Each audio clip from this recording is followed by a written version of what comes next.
¿Cómo funciona a nivel cerebral, digamos, el tema del gasto compulsivo? Es todo un sistema neurobiológico en nuestro cerebro que finalmente hace que ciertas elecciones se conviertan en fuente de placer o de recompensa. ¿Y eso puede ser adictivo eventualmente? Es adictivo y por eso es que va increciendo. Como una reacción en cadena que rápidamente vamos gastando más y más y más y más y más. O sea, si yo voy a gastar va a haber dopamina, pero ¿cómo lo podéis controlar? Si quieres dejar de gastar compulsivamente... Hoy recibimos a la psicóloga que hackeó el sistema financiero. Pasó de deber 80 veces su sueldo a convertirse en una de las referentes de la psicología del dinero en América Latina. No es economista, es experta en comportamiento humano. Recibimos a la gran Caro Molina en un nuevo capítulo de Cuentas Claras.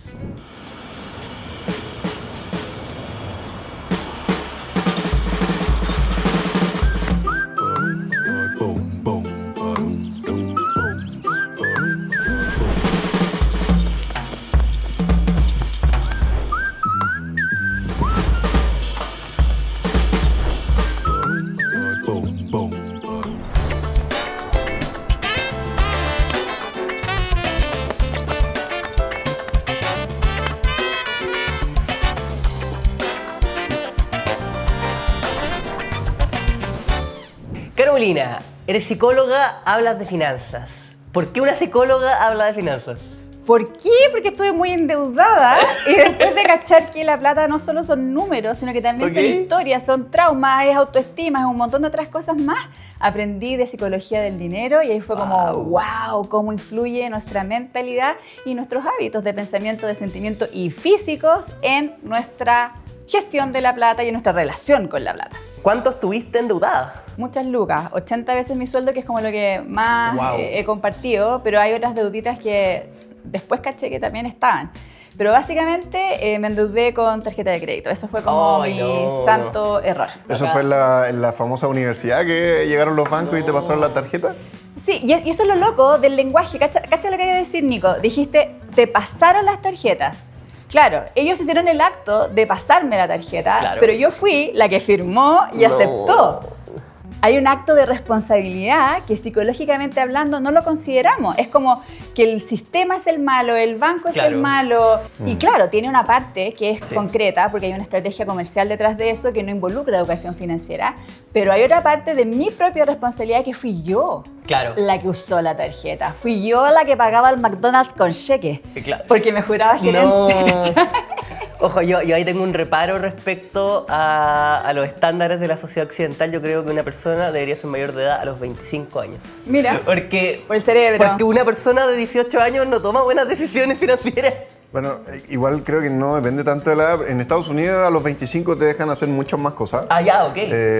Pero si no hay educación financiera, como que da un poco lo mismo la edad. Claro, no. Puedes tener 30 años y igual caer en las mismas... Claro, yo creo que tiene que ver con que en Chile particularmente la gente sale del colegio sin saber nada de finanzas. Sí, ¿cómo fue tu historia? Porque tú tomaste esta tarjeta, pero fue más por efecto manada, como seguir a tus compañeros de universidad, o ¿por qué tomaste esa decisión? No, es que ahí está interesante, porque tú dijiste antes, Nico, si no hay educación financiera, yo no tenía educación financiera y es un pilar súper importante. Claro. Pero además, yo tenía baja autoestima. Y ahí es donde entra también el tema de la psicología. Perfecto. Ahí tenemos una pregunta clave, Caro Molina. A ver. ¿Qué tiene que ver la psicología con las finanzas? Psicológicamente hablando, todos y todas tenemos un perfil financiero. ¿Sí? Así como lo más conocido son los perfiles de inversionista, donde hay algunas personas que son más aversas al riesgo que otras. Psicológicamente, nuestra relación con la plata cargamos con historias, con creencias, con traumas.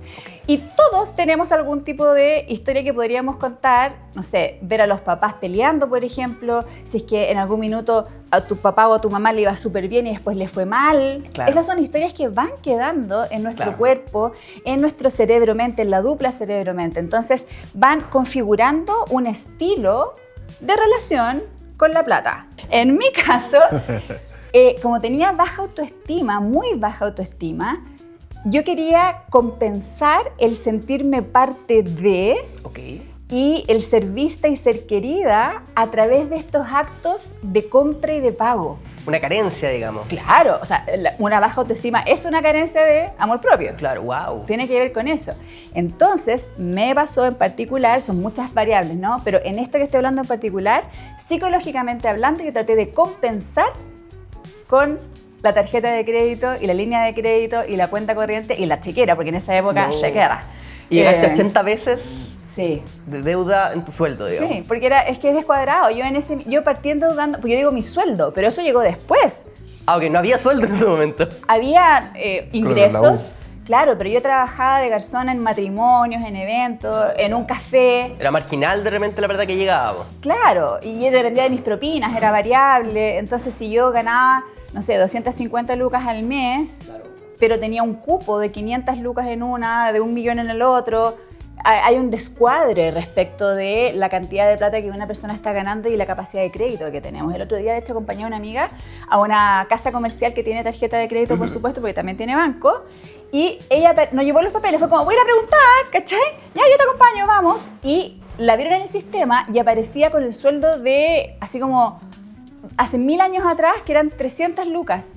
Ya. Y le dieron la tarjeta No te en puedo el creer. acto con un cupo de 3 millones. No te puedo creer, pero... O sea, 10 veces al tiro el 10 sueldo. veces. Pero es ¿cómo? descuadrado. Oye, Caro, pero hay algo que dijiste que está bien interesante, porque dijiste que a raíz de la baja autoestima empezaste a usar la tarjeta, pero era para invitar amigos, para sentirte parte del grupo. Claro, sí, porque Entonces, aparte yo no vengo de una familia con plata. Viví en la Florida mucho tiempo de mi vida y me encontré en la Universidad Católica en psicología con un ambiente súper cuico.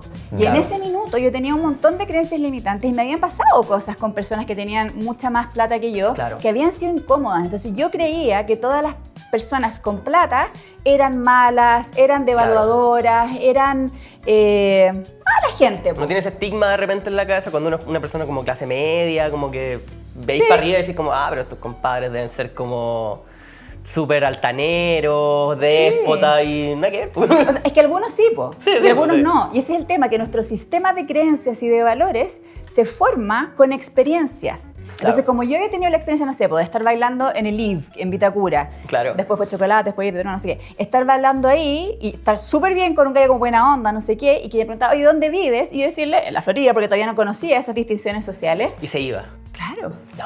Entonces fuerte, po. Claro, ¿cachai? claro. Al final pagan justos por pecadores porque pensáis que toda la gente con plata se comporta como él. Porque por una experiencia los seres humanos generalizamos. ¿Por qué? Porque nuestro cerebro está diseñado para la sobrevivencia y para el modo ahorro de energía. Entonces, se va a fijar en aquello que te amenazó de alguna forma. Claro. En ese minuto a mí me fue como sentirme sola, no vista, abandonada, ninguneada, claro, ¿me cachai? Claro. Entonces se activa en nuestro cerebro una huella anémica, una conexión neuronal que es alerta, alerta por la atribución que yo di. La atribución que yo di fue que era porque yo vivía en una comuna que para esa persona era atroz de rasca. Para esa persona, no estoy diciendo que lo sea. Claro, claro. Y eso fue lo que yo interpreté. Capaz que yo no le había gustado de antes. Puede ser. Y que esta fue la gota que rebasó el vaso. No importa. Pero en mi cuerpo quedó instalada esa creencia. Entonces, la gente que tiene plata o que vive en Vitacura es mala y la que vive en la Florida somos unos pobres víctimas, que no es así. Claro. Y ahí es donde entra esta configuración psicológica que nos vamos relacionando de cierta forma con la plata porque se generaliza para todo lo demás. En el fondo ahí, Caro, el gasto fue como una medida, como bien decías tú, de supervivencia en un espacio donde tú te sentías ajena. Exacto. Perfecto. Dado que tuve estas experiencias, ese es como un ejemplo muy evidente, ¿no? Pero hubo otras también. Entonces, dado esas experiencias que yo tuve y la interpretación que yo le di, entonces era deseable y bueno tener plata. Claro. Y esas líneas de crédito, esas tarjetas de crédito significaban que yo tenía ahora ese poder. Entonces, efectivamente, Nico, para terminar, porque tú me hiciste una muy buena pregunta respecto de qué hacía con esa plata. Sí. Efectivamente, yo era la que invitaba, yo era la que decía, vámonos al fin de semana, ¿cachai? Si yo puedo pagar todo, total tengo tarjeta de crédito. Exactamente. Empezaste a hacer este tipo de acciones, comprar, invitar, etcétera. Pero ¿cuándo fue que te diste cuenta que ya tenías que parar? Que ya estabas súper endeudada. ¿Cómo saliste de eso? Lo primero es que efectivamente yo entré en la bicicleta financiera, que para las personas que no saben lo que es una bicicleta financiera, es básicamente la analogía de que uno va andando en bicicleta y va súper bien hasta que algo pasa o que viene una colina y se pone un poco más intensa la subida y cuesta más y vais dando ya que voy pudiendo, ¿no? Voy pudiendo pedalear y voy subiendo hasta que llega un momento que ya te bota o se corta la cadena y simplemente ya no se puede avanzar avanzar más. Esa es la imagen de la bicicleta financiera en términos de que yo ya había agotado todas las posibilidades de crédito. No. Ya no me prestaban más plata. ¿Hace cuánto que tenías sobregirar la tarjeta? N años, pues sí, Ay, cuando no. yo me di cuenta, porque ahí viene la segunda parte de tu pregunta, cuando yo atiné a todo esto fue más o menos el 2013.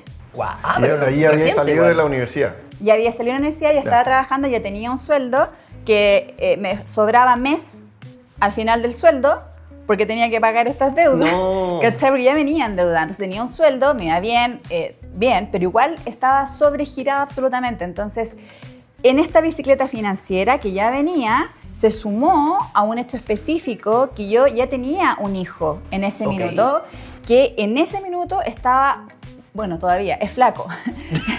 Mi hijo es flaco y fuimos a un nuevo pediatra. Ok. Y este pediatra nos amenazó con demandarnos por negligencia. Por Porque- flaco. Por ¿Qué? flaco, porque según él nosotros no estábamos alimentando a este niño. ¿Y él era ectomorfo nomás? O sea, era como... Era un cabro delicado como nomás. yo. Claro, era como uno, claro. Era como uno. Sí, salió a mí. No, pero tú eres delgado. ok. Gracias. Bueno, entonces, ¿qué pasó? Que fue, nos asustamos y después, así como rápidamente, le dijimos a la pediatra, oye, necesitamos que nos pesquís, por favor, tengamos una sesión, danos sobrecupo, no sé qué, la cuestión. Y lo que nos dijo, y ahí fue donde me quedó la escoba, que fue como el momento de pégate la cachaga ya. Entonces vamos a descartar desde una alergia alimentaria, pasando por algo del colon, no sé qué, hasta un cáncer. Y ahí yo me fui a la conchinchina. Como ya venía sobreendeudada y mi ex marido, tampoco tenía una buena relación con la plata, no teníamos las lucas para pagar la cantidad de exámenes Claro. que teníamos que hacer. Sin embargo, vivíamos una vida bastante cómoda, Claro. con viajecitos y con cositas, bla, bla, bla, y fue así como, esta incoherencia no la puedo sostener. ¿Cómo es posible Claro. que podamos irnos una vez al año a Estados Unidos de vacaciones y no tengamos las lucas Para pagar en exámenes. este minuto para pagar exámenes porque ya estamos en la bicicleta financiera, la deuda de él, la deuda mía, bla, bla, bla, bla? Y ahí fue como, algo tiene que cambiar. Claro. Y entonces yo ya venía como anticipando esto antes y estudiando, porque era como, siempre fue como un tema. En la universidad un compañero que tenía mucha plata, perdona. No, tranquila. Un compañero que venía de una familia de harta plata, me decía, Caro, tú siempre estás como en el tema de la plata. Y yo, sí, es que para mí es tema. Claro. Es tema. Entonces ya venía estudiando, ya venía como cachando cositas, no sé qué, y cuando pasó eso fue como, no puedo más. Ahora es cuando tengo que hacer algo. Punto de Y quiebre. ahí empecé con todo este cambio importante que ha significado un cambio a nivel psicológico, un cambio a nivel de hábitos y un cambio a nivel de educarme financieramente hablando. Wow, o sea, si no hubiese sido por ese pediatra, tú quizás no estarías acá trabajando. Sí, todavía me cae mal ese huevón, perdón. Yo lo pongo de otra forma y le digo, si no hubiera sido por mi hijo es mi gran maestro. Gracias a mi Perfecto, hijo, perfecto. que gracias a él, A su al delgadez. amor a él, claro, gracias al amor a él yo atiné y desperté. Oye, pero entonces acá la vida misma te demostró y te hizo reconfigurar las prioridades de cómo estabas ahí gastando. Muy buena palabra, prioridades. Prioridades, ¿cierto? ¿Y cuáles fueron esos cambios de prioridades y qué empezaste a hacer? ¿Qué empezaste a hacer para salir de las deudas? Perfecto. Lo primero es que yo interpreté que lo que tenía que hacer era ganar más plata. Ok. Y para ganar más plata tenía que o trabajar más o administrar mejor mi tiempo. Eso fue lo que yo pensé en ese minuto. Entonces me volví experta en administración del tiempo y gestión del tiempo. Entonces soy una persona súper eficiente. Ya. Un comentario muy frecuente que me dicen es, no puedo creer la cantidad de cosas que haces, porque hago muchas cosas y eso es porque soy súper organizada con mis tiempos. O sea, no te el café no se alarga, digamos. No. Ya, no. si es de Así 10 a que 11, tenemos 10 minutos. ya cancelen el café entonces. Sí, yo soy súper eficiente con el tiempo y me alcanza el tiempo para todo. Entonces yo tengo tiempo para mi familia, para entrenar, para salir con mis amigas y amigos. Me alcanza el tiempo para todo, ¿cachai? Entonces eso fue como lo primero. Y efectivamente empecé a ganar más plata, po, Ah, ok. ¿cachai? Porque ya. me alcanzaba, tenía más Claro. tiempo disponible. Claro. Y yo soy súper creativa y me puse a hacer más cosas y perfecto. Yo estaba empleada en ese minuto, pero hice cosas adicionales. Un pitutito, digamos. Claro. como- ok. Y empecé a ganar más plata, pero... Sí, solo un paréntesis. Me consta lo de la organización porque nos costó traer a Caro y me decía como, oye, agéndame un mes más y sabía perfectamente en qué horario y todo. Así Y que, si no es de inglesa. mala onda, es No, que de no, sí. verdad, para mí Y- el y tiempo está es perfecto, oro. Está perfecto. Sí, sí. Pero allí, ¿dónde estabas trabajando y en qué partiste para ganar más plata? Claro, yo ya venía trabajando en una consultora de recursos humanos grande, reconocida, maravillosa, que quería mucho, Pero me fui porque caché que no era compatible con la maternidad. Ok. Viajaba un montón, era jefe de proyectos de capacitación, de repente estaba 5 días en la Unión porque era jefe de proyectos de Colún, entonces era una cosa que era muy difícil de sostener y yo siempre quise ser mamá y me encanta ser mamá. Entonces no era compatible con la maternidad y me lancé al mundo del freelance como relatora freelance en empresas. Ya venía endeudada, entonces en ese minuto era todo variable. Todos mis ingresos eran variables. Había meses que ganaban mucho, otros que ganaban muy poco. Claro, y ya era, el 2013 yo ya era empresa, ya tenía razón social y constituí UNOTEC, que es un organismo técnico de ejecución de la capacitación, que podía dar capacitación con código Sense. Entonces yo ya tenía un nombre y tengo buena fama en general, entonces como que, bien, hay gente que me odia, pero como todo, nadie es monedita de oro. Sí. Ignacio Rey. La lista. No. Claro. Hay un par de controles. Bueno, entonces yo estaba ya en mi mundo de independiente, de freelance, y siendo una empresaria, en ese minuto, una empresaria, o sea, una freelance con cáscara de empresaria. Ok, ¿cómo es eso? A ver. Que tenía una empresa, una razón social y vendía y tenía un mini equipo y todo. Perfecto. Pero si me hacía ella así, yo era el cuello de botella de todo, era la que estaba haciendo las facturas, barriendo, generando las entrevistas, las reuniones, las propuestas, diseñando, relatando. Una empresaria de ti misma. Todo. Claro, ¿cachai? Era algo así más bien que una autoempleada. Si lo pienso como en términos como de Robert Kiyosaki, el cuadrante de flujo de dinero, yo era una autoempleada, no era todavía dueña de un negocio. Como cuando dicen ser tu propio jefe, pero de repente el jefe es medio negrero. Sí, entonces... sí. No sé qué jefes serán esos. Yo no, dice Nico. Claro, entonces partiste con tu negocio, pero quizás es bueno explicar cómo partiste con ese negocio y qué dolor encontraste para poder generar valor. Como ya venía trabajando en capacitación, me di cuenta de un dolor, o sea, que yo interpreté como un dolor porque como tengo déficit atencional, me aburría en todas las capacitaciones, en todos los seminarios, en todas las conferencias, la encontraba como una lata. Somos dos. Entonces yo en esa época, ¿cachai? Yo desarrollé todo un concepto que tenía que ver con, tenía un eslogan, chuta. ¿Cuál era? Era como, ser serio no es lo mismo que ser grave. Ser profesional no es lo mismo que ser aburrido. Genial. Y podemos entrenar, educar y capacitar, informar y dar charlas de tal forma que la audiencia no se quede dormida. Maravilloso. Entonces encontré ese nicho y me especialicé en ayudarle a personas a hablar en público y a diseñar instancias de formación que tuviesen un componente entretenido, lúdico, 8 horas seguidas, o sea... ¿Necesario? Sí. Es que claro, la atención ahora, más que nunca en esta época, ¿dura cuánto? ¿15 Nada, minutos? ¿20 sí. minutos? Muy poquito. Caro, vamos nuevamente al gasto compulsivo. ¿Cómo funciona químicamente a nivel cerebral, digamos, el tema del gasto compulsivo? ¿Se secreta algún tipo de hormona? ¿Cómo funciona? Sí, juega todo el tema dopaminérgico ahí.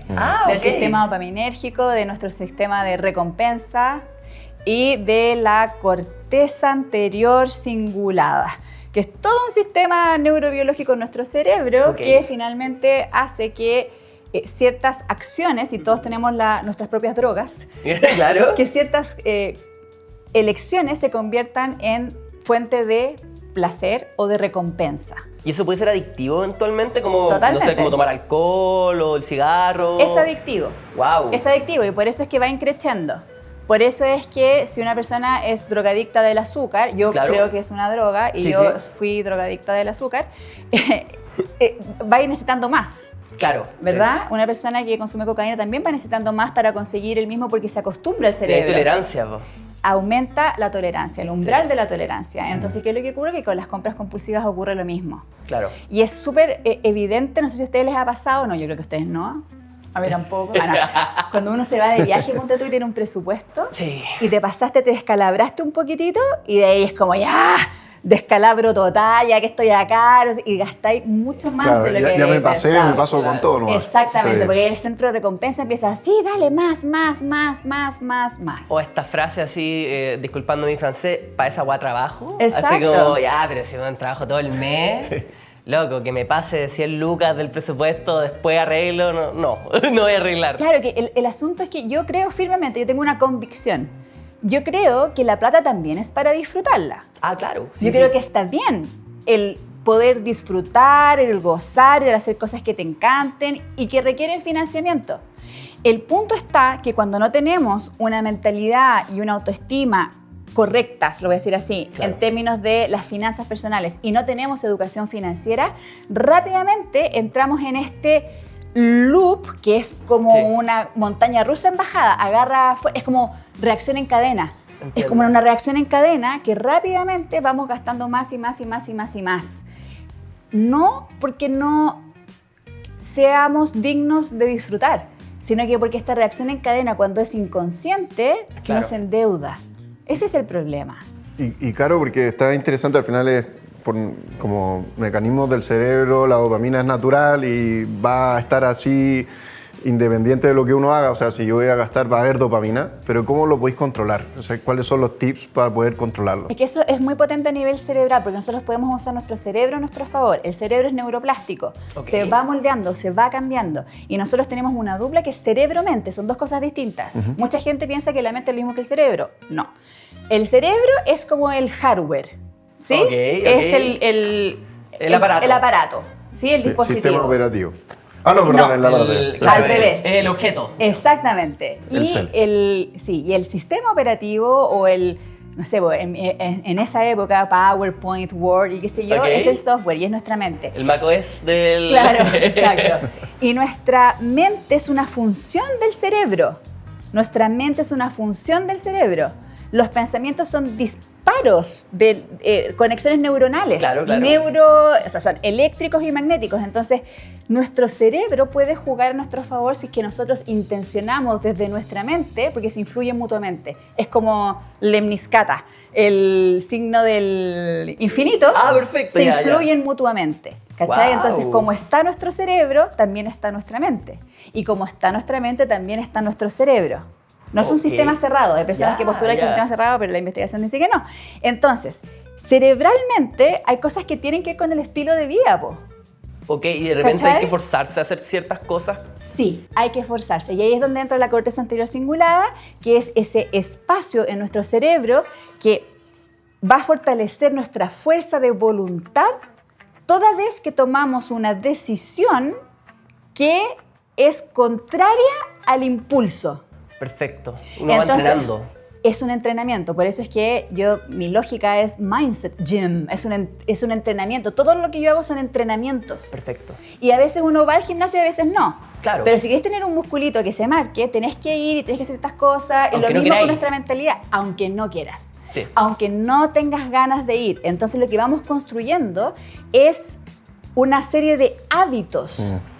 Hábitos. Y el hábito no es nada más que una repetición de algo.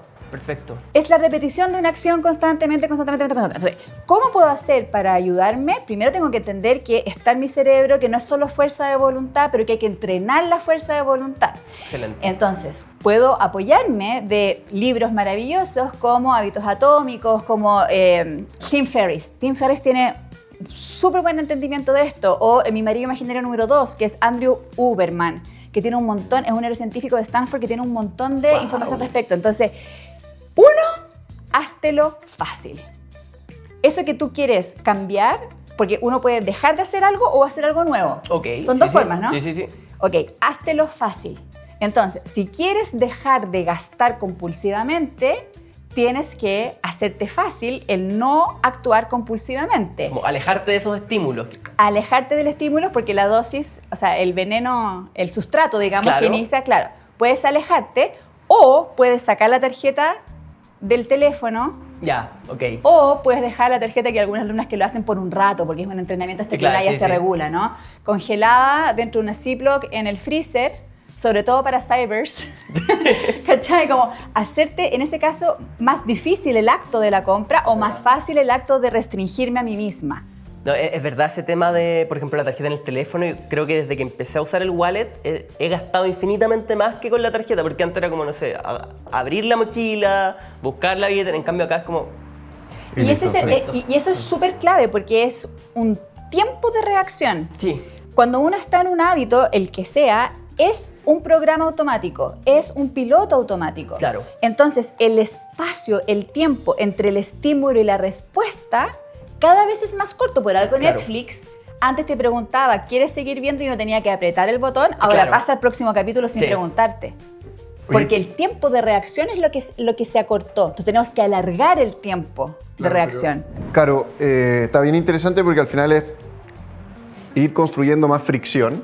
Exacto. Siento que puede ser alargar los tiempos, guardar la tarjeta en el velador, pero ir poniendo fricción, ¿cierto? Exactamente.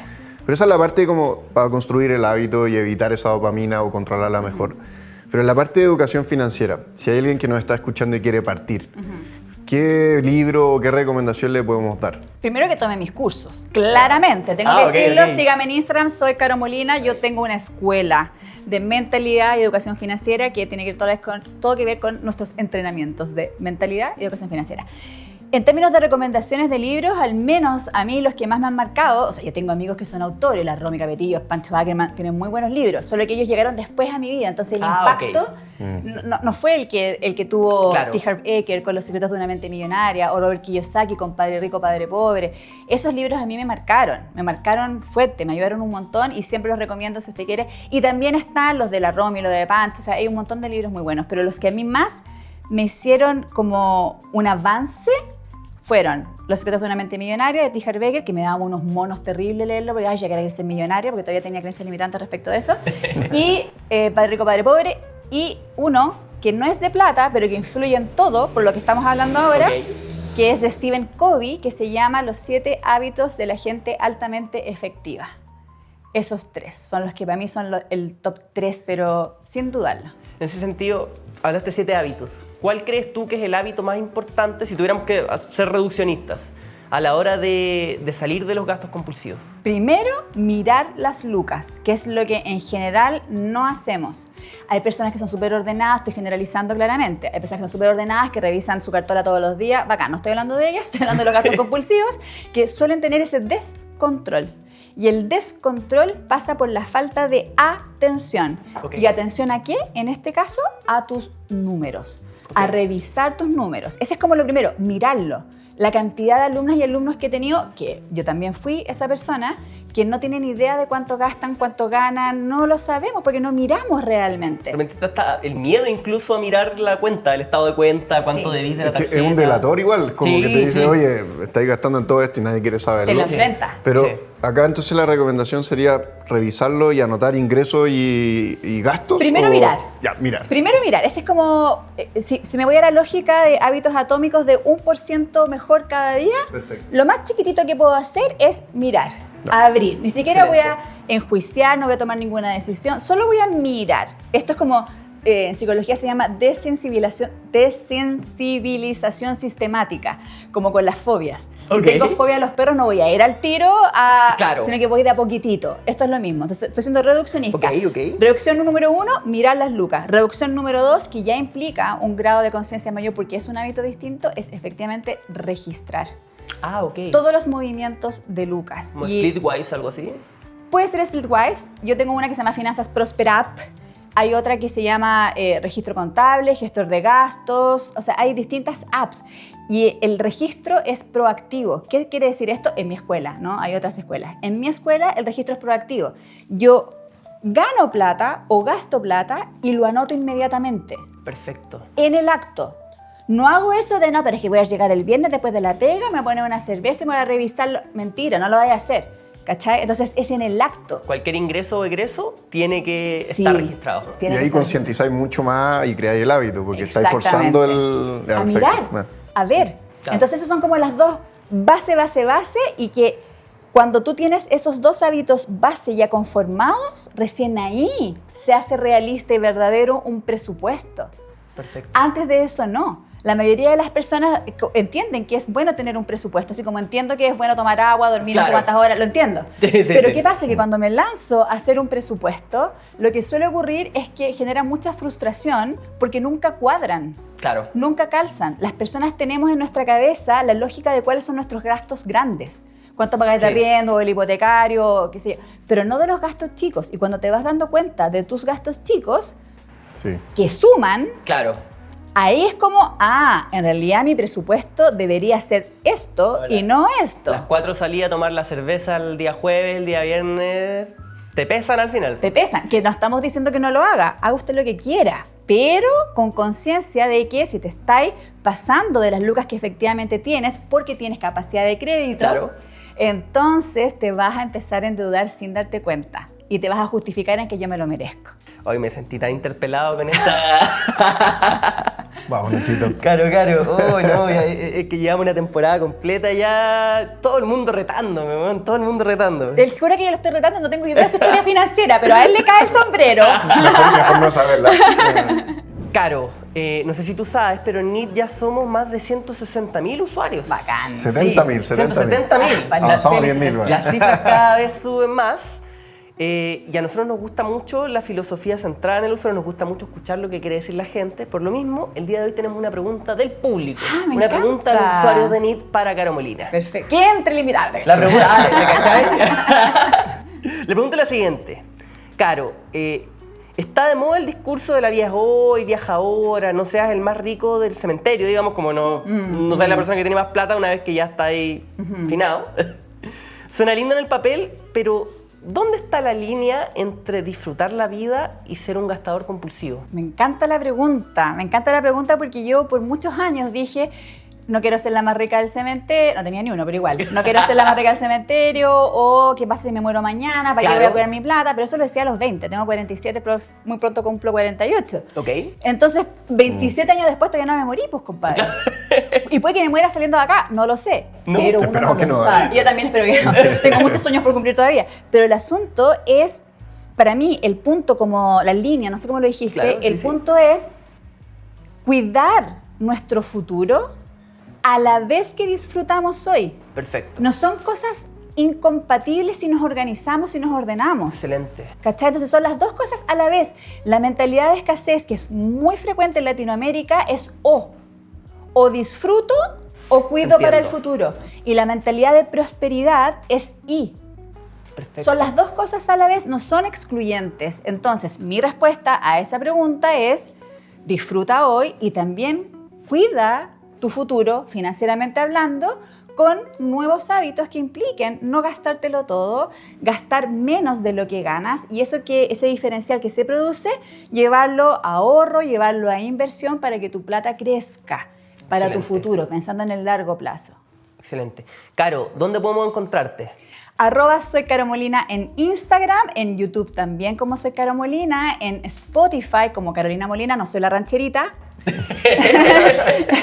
Y por correo, mis cursos, qué sé yo, todo lo comunico usualmente por Instagram. Perfecto. Caro, muchas gracias por venir el día de hoy. Encantada. Un nuevo capítulo de Cuentas Claras. ¡Brava! Dame, Caro.